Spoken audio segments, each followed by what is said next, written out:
Hello and welcome to this episode of Where Living is a Vacation. I'm Joe Johnson, and once again I'm joined by Jimmy Johnson. Hello. No relation. He's with the, among other things, the Orion Historical Society.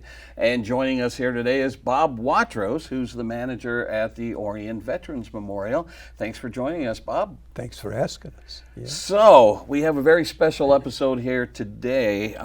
As of this recording, the 50th anniversary of the disappearance of Jimmy Hoffa is about 2 weeks away. July 30th, 1975 is when Jimmy Hoffa went missing. We're going to kind of go into that story in a little bit.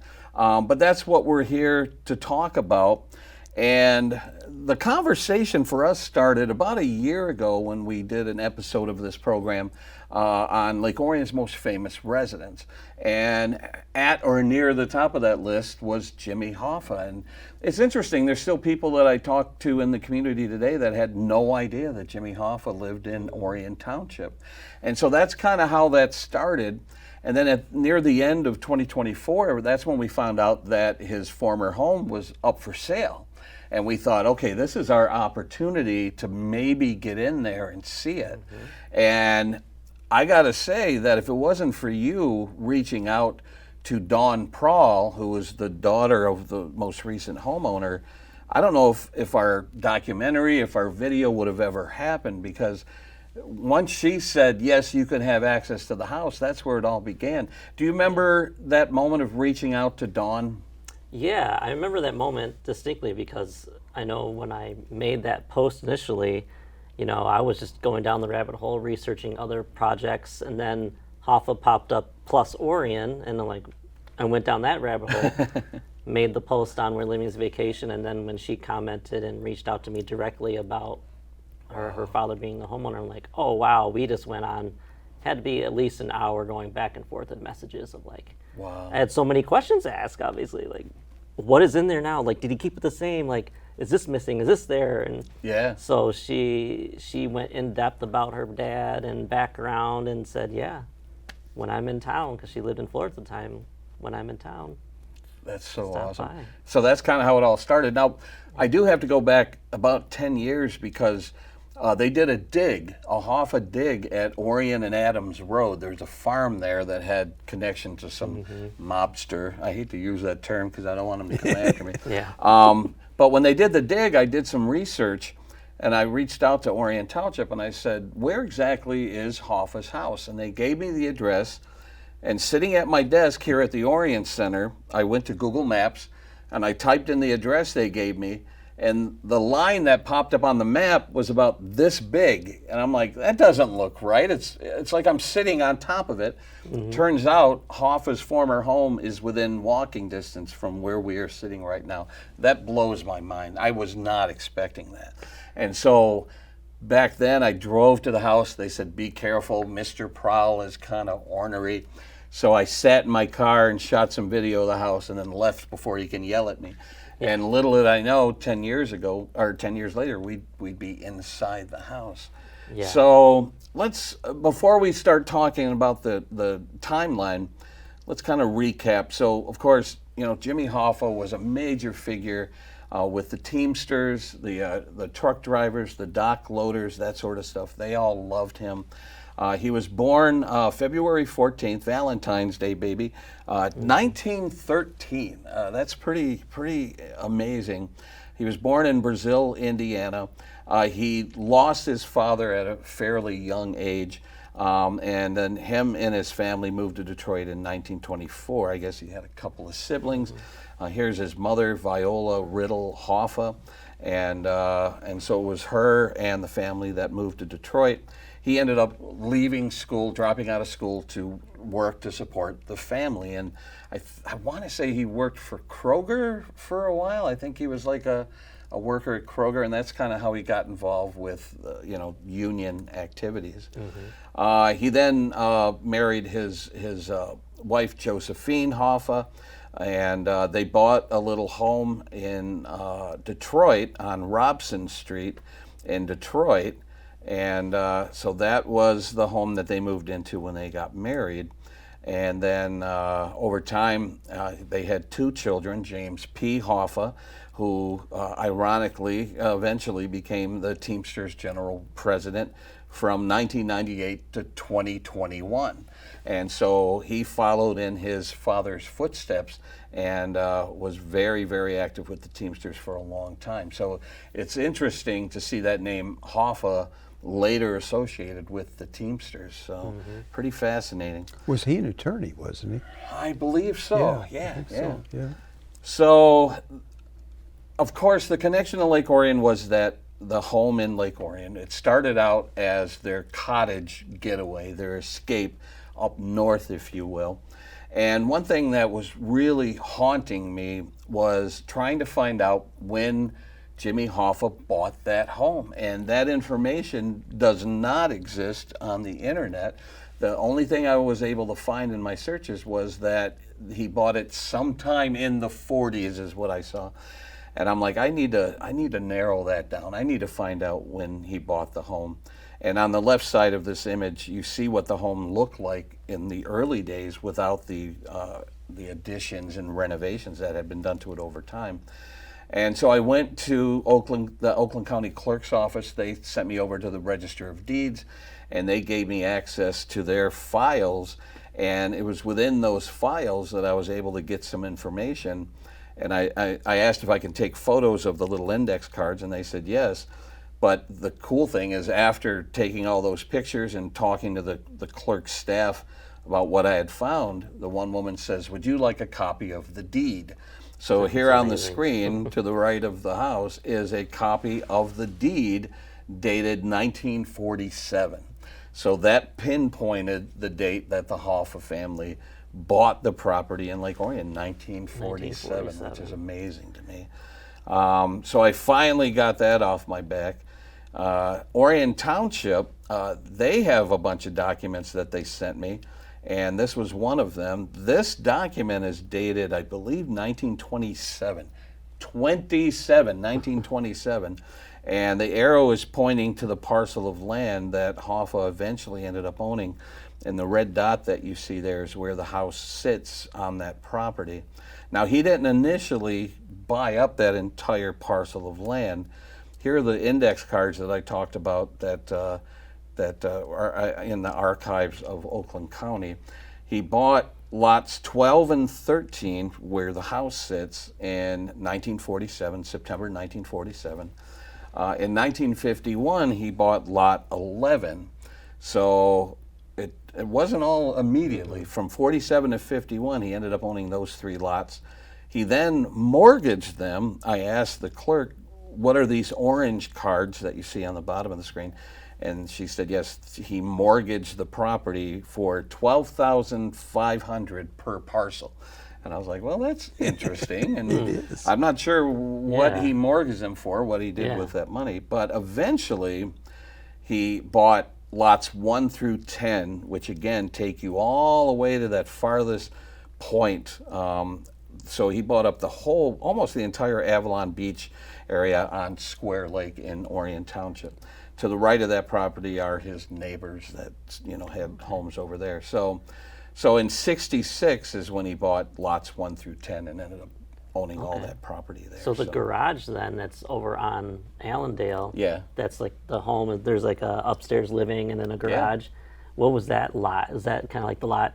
One of the later that owned sat ones? on the same property because those first two lots that he bought, was it 12 and 13? Yeah. That goes all the way to Allendale. So those lots So stretch that from the included shore to Allendale. So Gotcha. I would imagine that it was residential, but there was also a garage. That was part of the property. Yeah. So now I don't know when that particular structure was built, but so that was fascinating finding out all those details, and I was glad that I finally was able to lock all that Yeah, down. it's good sleuthing. Put it all together. So up to a certain point, the family would live in Detroit, vacation in Lake Orion. But then Hoffa was convicted of a wide variety of things and faced up to 20 years in prison. I think they whittled that down to about 8 years initially, and he went to prison. Now, while he was in prison, he tried to continue to be Teamsters president from prison, and, Yeah. and the Teamsters were like, "Well, we're moving on without you." So he resigned as the Teamsters president while in prison, and about a month or so later, Frank Fitzsimmons was elected to the office of Teamsters president. There's a picture of him sitting there with Richard Nixon, whose name will come up in this next slide because it was Nixon who commuted Hoffa's sentence to time served. So he was released in 1981, I believe, on the condition that he not be involved in any union activities until 1980. Well, that didn't sit well with Hoffa. He wanted to regain his position, and that's when things started getting a little ugly. The Teamsters wanted to move out. I read one article that said that while in prison, they gave him a severance package that amounted to about $1.5 million. And that's in $70, you know, the Yeah. $70s. So he received a nice severance package, but that was not enough for this man with the ego who wanted to reclaim his Teamsters presidency. So That had to be tough for him in prison that whole time. And yeah, then, yeah, but yeah, it seems like no amount of money would have kept him from joining trying the to Teamsters. reclaim it. Yeah. So he returned home 1971, and in the video piece that we put together, I found some archival video of his wife welcoming him home and smothering him with hugs and kisses, and the media was there, and his family Yeah. was there. And he was finally freed after serving just a few years in prison. Now, from everyone that I talked to, from the moment he was released from prison to the day he disappeared, he made Lake Orion his home. I don't know if he sold the Robson house or if they kept it. Maybe family members moved in. I don't know. But Yeah. Jimmy Hoffa and his wife lived in Lake Orion for about 4 years after he got out of prison. Now, during that time, that 4 years that he was an Orion resident, in 1974, I found out from these documents that Orion Township sent me that he had applied for a building permit to add that addition to the house. So that sunroom and the part of the house was all constructed by Jimmy Hoffa. What's interesting is on this document that you see here, you see his signatures on this document, and I sure hope that the township preserves that document at some point. I assume it's in their archives right now. But he's listed as the owner of the property and the contractor, which means he basically had him and his guys build that addition Okay. himself, which is interesting to me. But seeing that his signature on this document gave me goosebumps. That's Hoffa's autograph right there. So pretty fascinating. Now, during that time in the 70s, you shared a story with me. We were hanging out at the Veterans Memorial, and I was talking about the video that we had worked on about Orion's most famous residents. And when I mentioned Hoffa's name, you said, "I knew Hoffa." And I'm like, "What now?" And you proceeded to start telling me some of the stories. And I said, "We need to get you in the studio to share these stories." So you appear in the documentary that we just finished, sharing your stories. You essentially were, well, I'll have you tell the story. Talk about, so you had your business, the flooring business. You said the phone rings one day, your wife answers. Tell that story. Well, I don't. Chucky O'Brien wanted me to come down and measure for floors in this house, and I was out. And when I came back, my wife says, "Jimmy Hoffa's getting out of prison. They want you down there Saturday to measure for floors." And I said right away, I said, "I'm not going to go down there. That guy's a crook." You know? From what you've heard on the news and the Yeah. Kennedys. Well, yeah. And so I didn't go. And Chucky O'Brien came into the shop on Monday morning. He said, "Tell your husband he will be there next Saturday." Now, Chucky was his stepson. Stepson. And they yeah. were pretty tight at the time, At right? that time, Yeah. yeah. And later on, they fell out of good graces. But yeah. Yeah. So you ended up keeping that appointment. And I did. And I think Jimmy might have, I think he was there. And when he started talking, I started listening. And, you know, I thought, this is just a regular guy. You know, he's just like we are. And we kind of liked each other right at the get-go, and we got to be pretty good friends there for a year or so. Yeah. Yeah.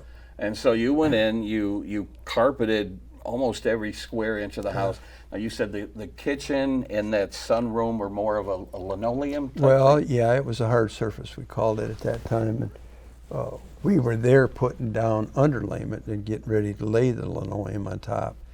And we were stapling with a staple gun, and it was making a noise, and they were filming Jimmy's story. And they came and asked us to quiet down until they got done. And we were all, I think there's about 5 of us sitting on the dining room floor having a cup of coffee. And we were in that film that they showed. We saw ourselves on television. I'm going to have to track that Yeah. down. I Yeah. need to find Yeah. that. That would be really fascinating to see. No, he was mixed. Every time we went there, he was there. He oversaw everything, you know. and, Yeah.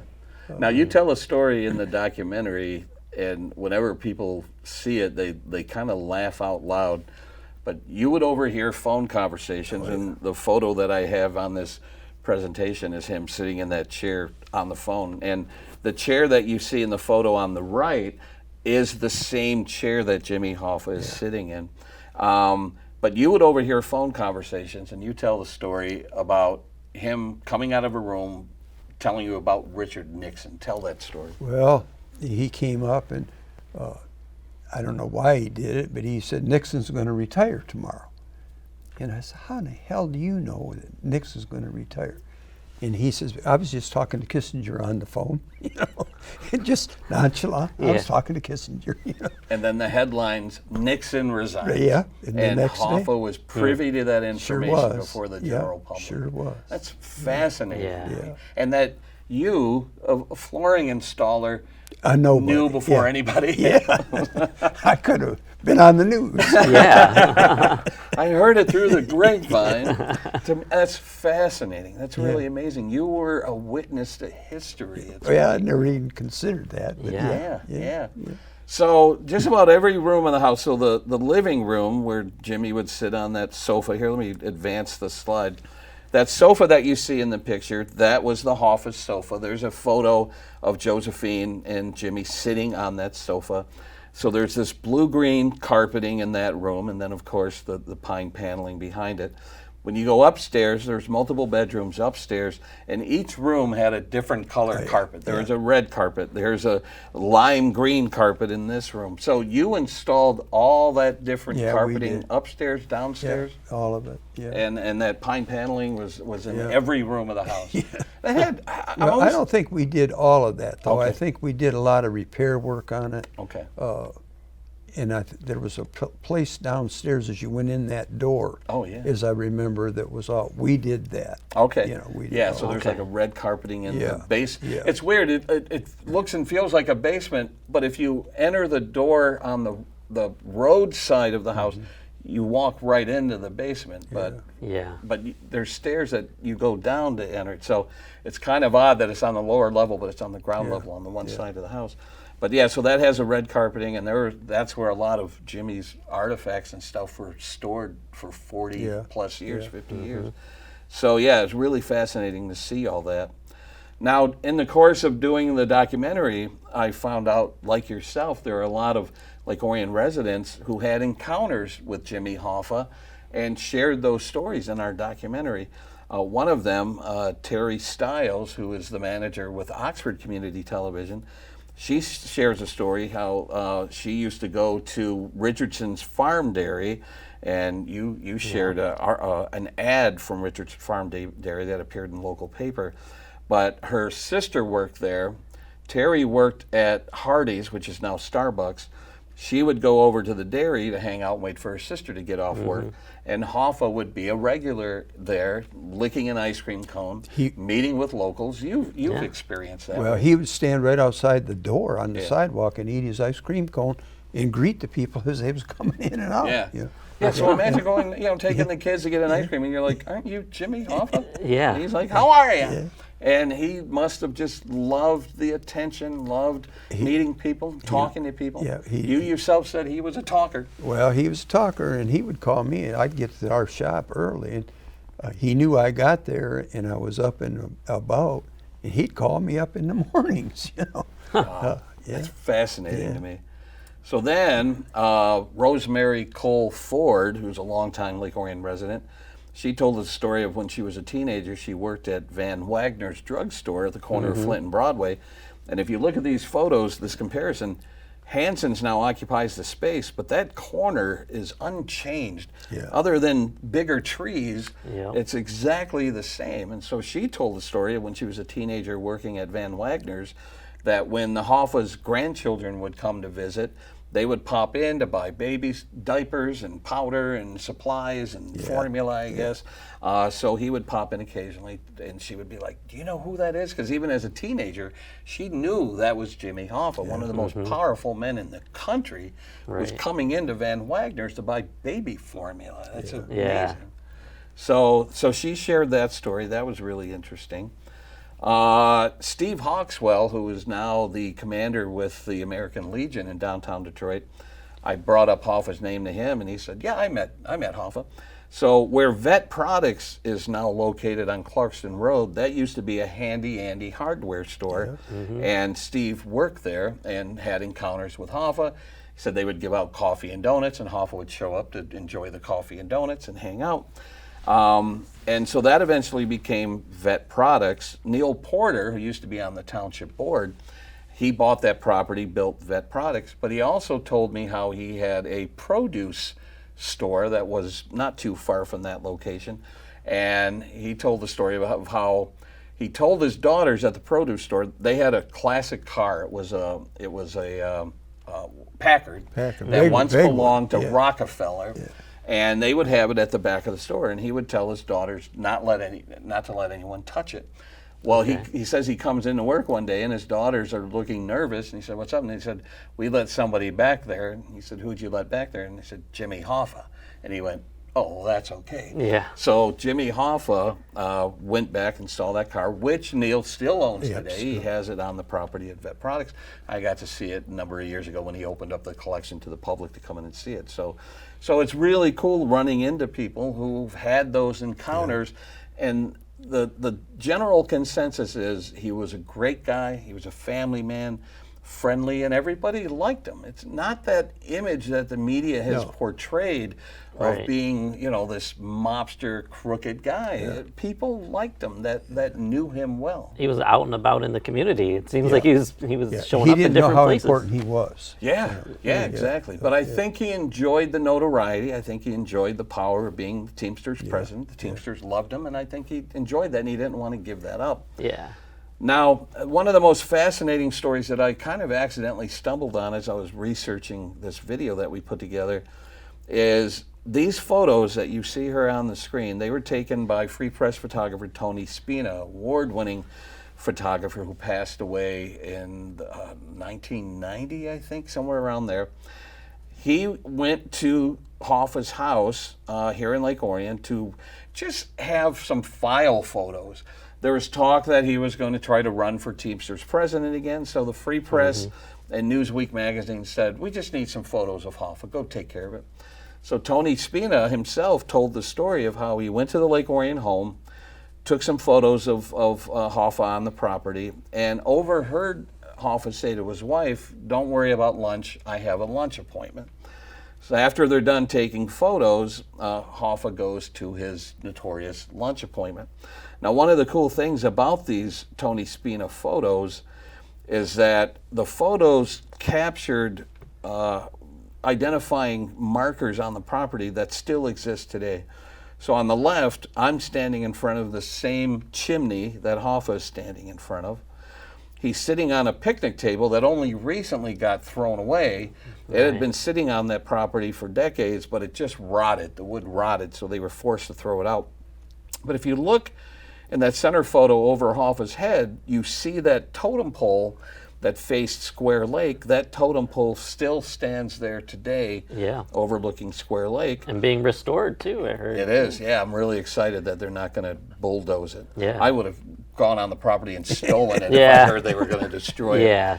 In the photo on the right, you see Hoffa leaning on that upstairs balcony, and just creeping into the photo is that outdoor fire pit that the current owners want to restore. And so it's cool that these Tony Spina photos taken in 1975 captured identifiers that are still there today. Yeah. It's really fascinating, and you could place Hoffa in those locations. Wow. Yeah, pretty That's neat. probably what he wore his last day then. Exactly. It's probably, If his body is out there somewhere, it's Yeah. wearing that A outfit. lot of stories about where his body is. Yeah, Yeah. yeah, and we'll talk about that in a moment. So, just recently, about a week or so ago, for the first time, I drove to Andiamo in Bloomfield Township.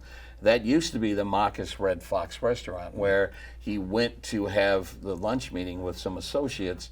At first, he thought they were no-shows.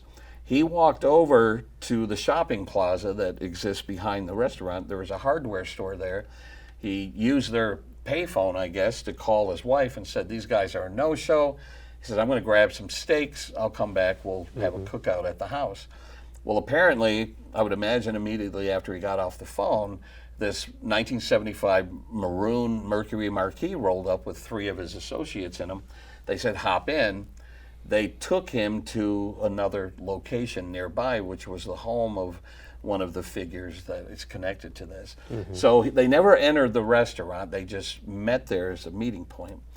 Now, after they realized that Hoffa wasn't coming home, they went to the restaurant and found Hoffa's 1974 Pontiac Granville still sitting in the parking lot, unlocked. What happened to that car, I'm not sure. The family reclaimed it and probably continued to drive it for a number of years. The photo that you see on the right, from what I've found online, is the actual Mercury Marquis that the FBI ended up impounding as evidence. They searched it, and this is one of the most eerie aspects of my research, is they brought in the dogs, the sniffing dogs, and they got his scent in the back seat of the car, where witnesses had seen Hoffa exiting that parking lot in the back seat of the car. But the dogs also picked up his scent in the trunk of the car, which means when they went over to that home, he arrived in the back seat, left in the trunk, which kind of gives me goosebumps. Now, what happened after that is pure speculation. Nobody knows for sure what happened to the remains of Jimmy Hoffa. One of the more prevailing theories is that he was taken to the Hamtramck Detroit incinerator, and they said that his body was incinerated probably within 30 minutes of that meeting. Wow. That's the most prominent theory. But you've heard stories. He's under Giants Stadium. He's under a freeway. People say, there was a dig here at Orion Adams Road. Why would they bring him back out to Oakland County, Right. So there's all these theories. No one will know for sure what happened to him. The people that were responsible are gone now. So we'll never know, and I don't think his body will ever surface. But people will spend eternity speculating to what happened to him that day. It's sad for the family, they can't get closure. Exactly. It's, And apparently, according to the FBI, who I've reached out to, they consider it an open case because no one's been convicted. There's no body. So they still, that car, that Mercury Marquis, is still at the FBI offices in Detroit. And I'm hoping to get in there and see it at some point. I've been in contact with the FBI, and I'm hoping I'll be able to go see it. But it's amazing to think that car is still being held by the FBI. Yeah, I wonder if there's anybody even that's close to this, if they're even still alive. Not too many of them are. Yeah, people that have the valuable information. So obviously, in the wake of his disappearance, it was national headlines. There's a Free Press article. Newsweek used one of those Tony Spina photographs on the cover of their issue that came out about 2 weeks after the disappearance that detailed the case. And on the right, Jim Newell with the Orion Review took a photo from their paper archives and sent me an article that came out about a week or so after the disappearance about the Hoffa search. So it was local news, it was national news. It was the punchline on the Tonight Show. There's a clip I found online. Steve Martin was the guest on the Tonight Show with Johnny Carson. He asked Johnny if he can check his voicemail messages, which was a gag. And so he's holding up a phone, and you hear his voicemail messages, and one of them is, "Hey Steve, this is Jimmy Hoffa. Give me a call when you get a chance." And the audience roars with laughter. So it was not all. I mean, it's kind of sad to think that this tragedy was being made fun of on the Tonight Show and late night TV, but that was the response. But it was national news, and just about everybody knew Jimmy Hoffa's name because of this mysterious disappearance. Well, and I think most people liked him. Yeah. Yeah. Now, I'm always curious, that people who had known him and had met him, what was your reaction, a few days after his disappearance when the news story broke? What was your reaction when you turn on the evening news and you see Jimmy Hoffa missing? We just couldn't believe it. And we even had some carpet that he had ordered for his grandkids. There was a tree house or a hut that was built on stilts at that site. And we had carpet that was ordered for that. And we kept it for a long time. And finally, I think we sold it. But And you said you were visited by, the FBI or the Secret Service? Well, I think it was the FBI. They came to our office and made us stay outside. And they went in probably 3 or 4 hours and went through all the records trying to find. And they didn't find anything there because Jimmy Hoffa, they paid cash for everything that we did for him. Yeah. Except one job I found it was in that pipe fitters local union hall. They did pay that one with a check. His signature wasn't on the check, was it? No, I don't know. That would have been an interesting that would- souvenir. Imagine I that. don't know. So one of the more interesting things that happened to me personally is about a month or so ago, I went to Las Vegas and I visited the Mob Museum in Las Vegas, and it's really interesting if you haven't been there. They have the brick wall from the St. Valentine's Day Massacre riddled with bullet holes. Somehow someone had purchased it when the building was going to be demolished in Chicago, disassembled it into individual bricks. The owner sold off a few of those bricks, but when he passed away, his daughter inherited it, reached out to the Mob Museum and said, "Do you want this wall?" And they said, "Yes, we do." And they're trying to get back the individual bricks that have been sold, but they've been able, because of a numbering system, they were able to reassemble the wall. So that's one of the first things you see. But imagine my surprise as I'm walking through the museum, I turn the corner, and here's a display on the wall with a bumper sticker that says, "Where's Jimmy Hoffa?"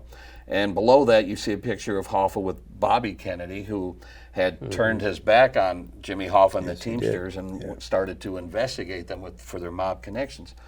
Well, when I saw the bumper sticker, I was like, I want one of those bumper stickers. And so I went on eBay, did a search, didn't really find anything, so I did what they call a save search.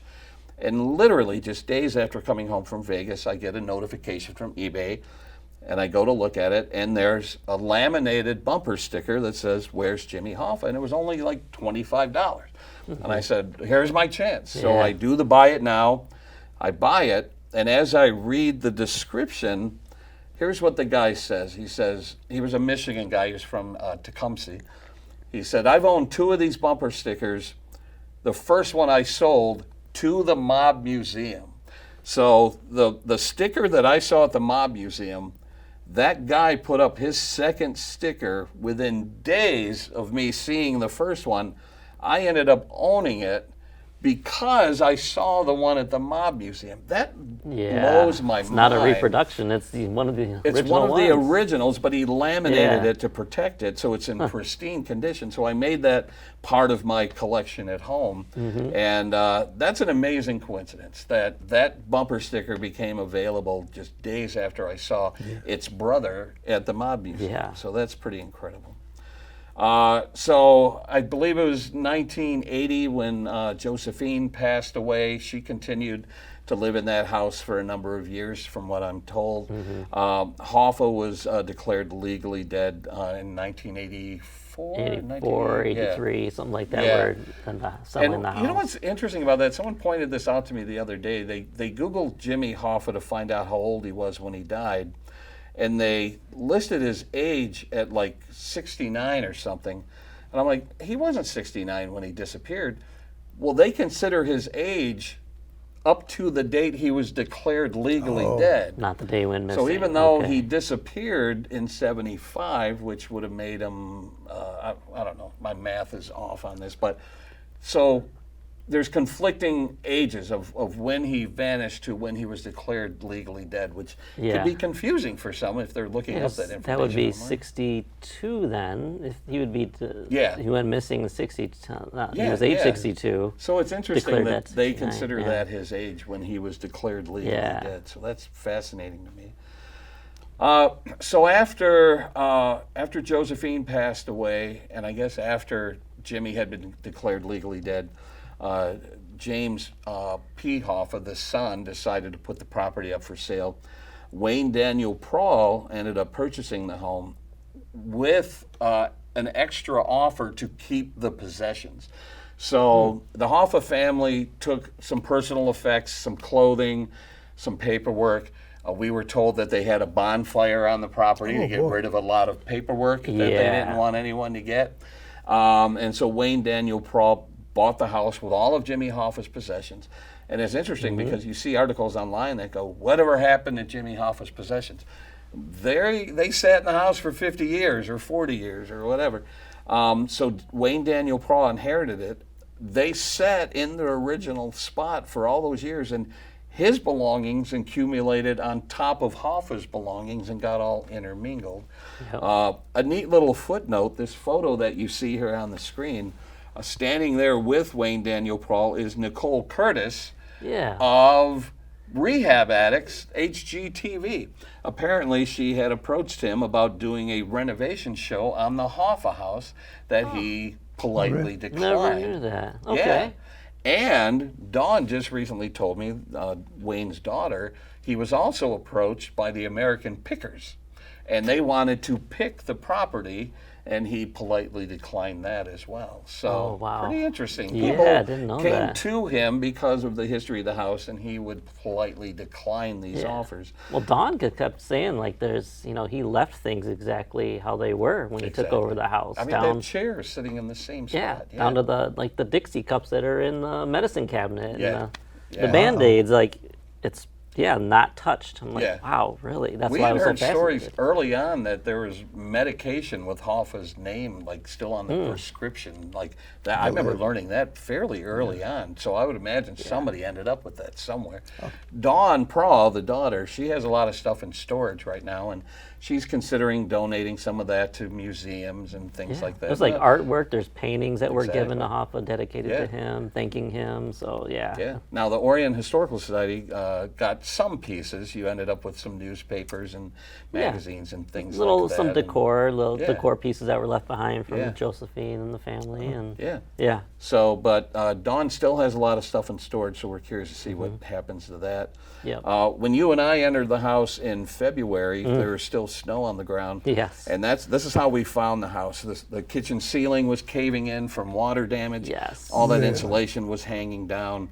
It was a cluttered mess. Now, Wayne had health issues, and so he hadn't lived in the house over the last, since before 2020, because he passed away in 2020. So when his health declined, he left the house, and then he passed away a few years later. So that house, for the most part, sat vacant for a decade, even though family members had access to it. But it just was in a steady state of decline. For Probably a decade. wasn't winterized or anything. No, Exactly. probably not. So, but it was interesting when you and I got to see the house for the first time.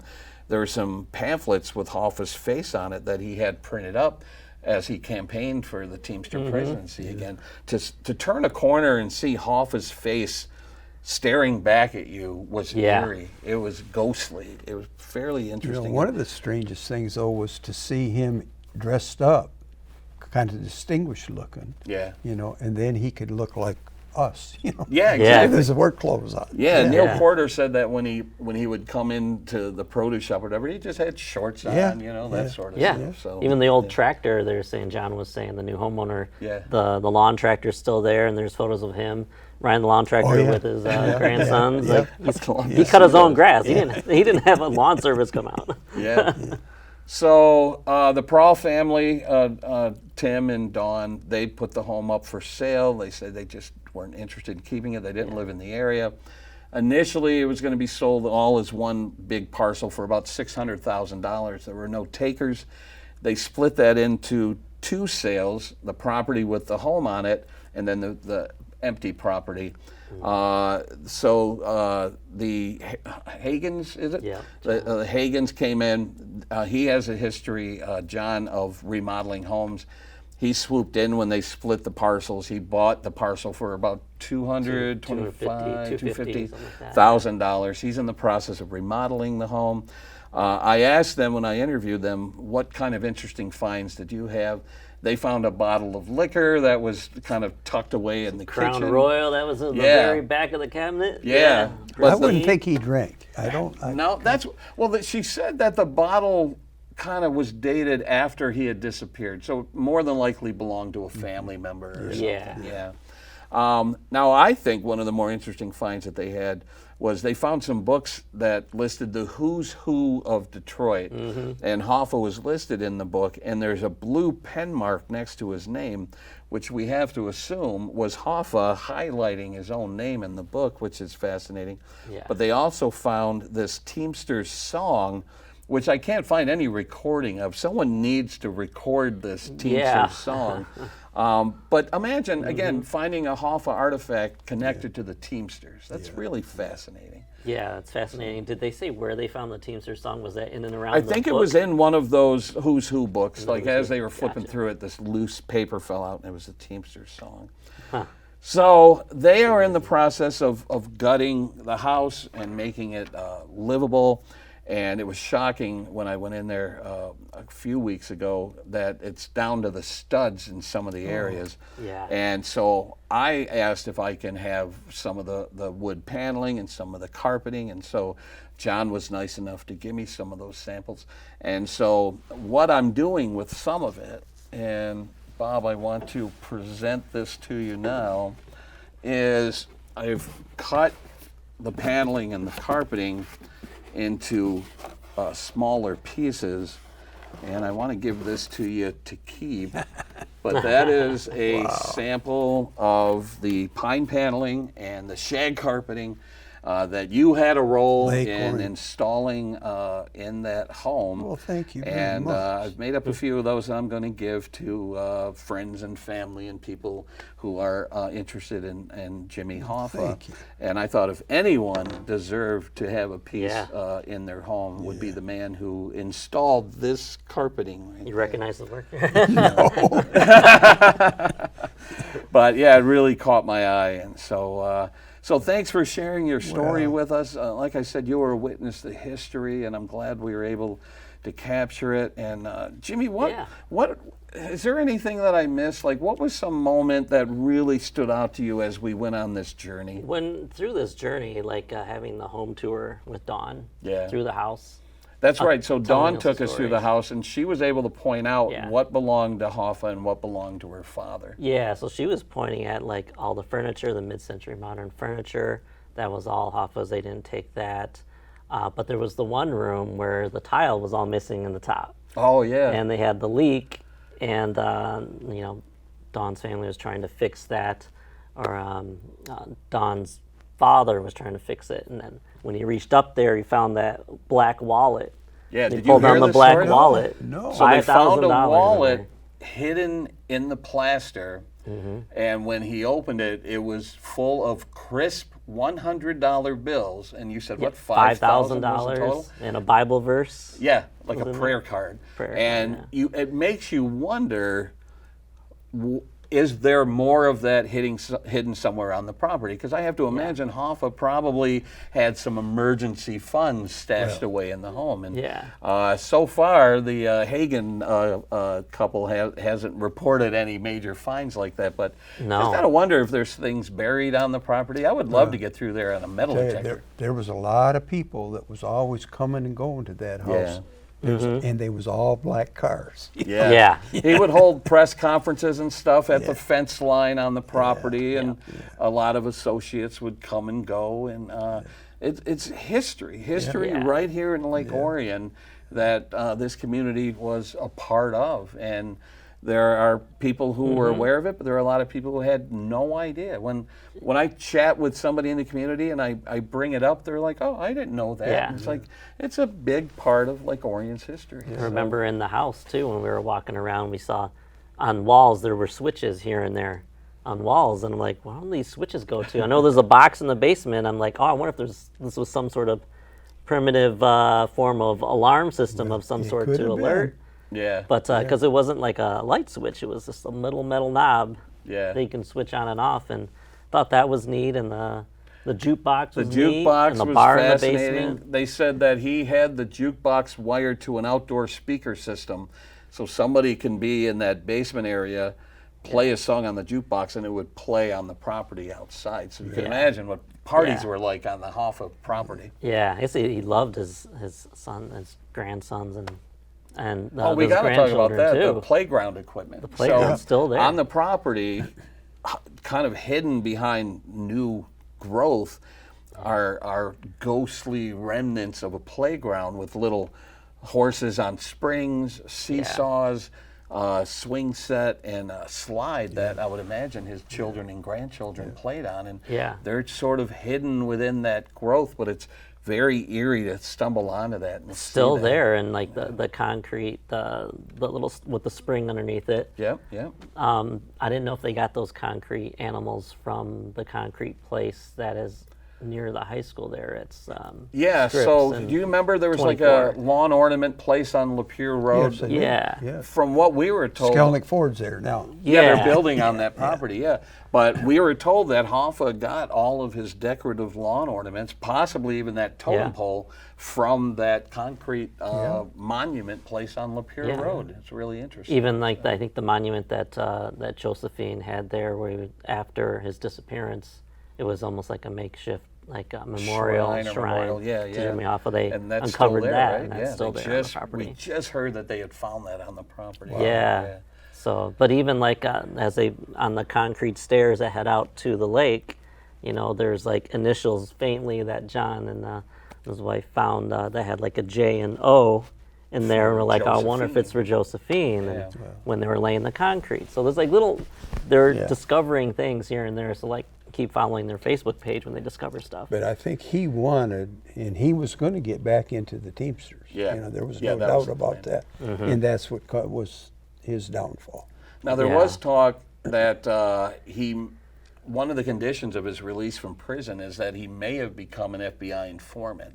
That may be one thing that led to his downfall. But from what I heard, when the Teamsters basically said, we're moving on without you, he basically made threats and said, I know things. Yep. And when you make those kind of threats to the mob, Them kind of people. it's not Yeah. going to end well. And so, unfortunately, he met his demise after Yeah. making some threats. And he talked like he was 6 foot tall, you know. Yeah. He was just a little guy. Yeah, that's Yeah. one thing that Rosemary said that when he walked into Van Wagner's, she said her first reaction was, he's so short. Because when you saw him on the news, he presented himself as Right. larger than he Personality was. was And so when you larger saw than him, life. He would probably come up to here Yeah. on me. There know, you go. so, Yeah. yeah. So, But that was fascinating, walking the property, and like you Yeah. saw that it was winter at the time. It was still snow. yeah, it was like remember. up to our shins. Yeah. But I'm so grateful that you and I had the opportunity to get into that house, and for me to be able to shoot video before the Hagen family came in and gutted it. So I have the last known video of the home as it appeared from Hoffa's time there. And the home is nothing special. You know. Yeah, it's very modest. Just a and cottage, a you know, getaway. yeah. Yeah. Same thing with this Detroit home. It's just a modest home. Yeah. So But the way they carved it up is like a labyrinth in there. The way they got the stairs, you get turned around a little bit. Like where am I cutting through now? Yeah. Yeah. Yeah, definitely. So you had the many basement rooms. level, the living room level, and then those upstairs bedrooms that were all partitioned off. And Yeah. from what I understand, John Hagen is going to tear down a lot of those walls, separating everything, and just open Open that it up. space. So my video is the last opportunity to see what that home looked like from Hoffa's time. And it's fascinating seeing the appliances and the cabinets that have been unchanged for 50 plus years. It was really interesting. Definitely from that time period, the color shades and the type of oven Well, used. this stuff. That too. Exactly. The amount of So- shag carpet that was in that place. Yeah, every room had a different color. Yeah. Yeah. So, Bob, thanks for joining us. Thanks for taking us on your thanks for journey and asking. sharing those memories. It's just fascinating, and we need to document those stories. So, thanks for Well, sharing that with us. We have a saying up at the memorial, a nation that forgets its past has no future. Yeah. This is the same thing. Yeah, You know, exactly. If you forget, it's just everybody's misfortune that they don't know about it. Exactly, exactly. Yeah. So, really appreciate you sharing those stories. I've found them endlessly fascinating. Yeah. Jimmy, thanks for your role in setting up meetings with Dawn and John Hagan. You reached out to him, and without you, the video would have never been possible. So. Yeah, thank you. Yeah, that's what's with Whirling's Vacation. That's what it all started, was just sharing the history of this area. Yeah. So Yeah. I mean, this is like one big chunk of it. That really, this is in Orion. Yeah. Exactly. All right. Thank you, guys, and thank you for watching. We hope you enjoyed our stories of researching Jimmy Hoffa's time here in Lake Orion. We may be doing a presentation at the library in the near future, and you can watch the video that I put together. It runs about 30 minutes. It's on YouTube and airing on ONTV here locally, and so be sure to check that out and share it and get the word out and share that history of Hoffa's connection with Lake Orion. So thanks for watching. Thank you for joining us, and we'll see you next time. Yep.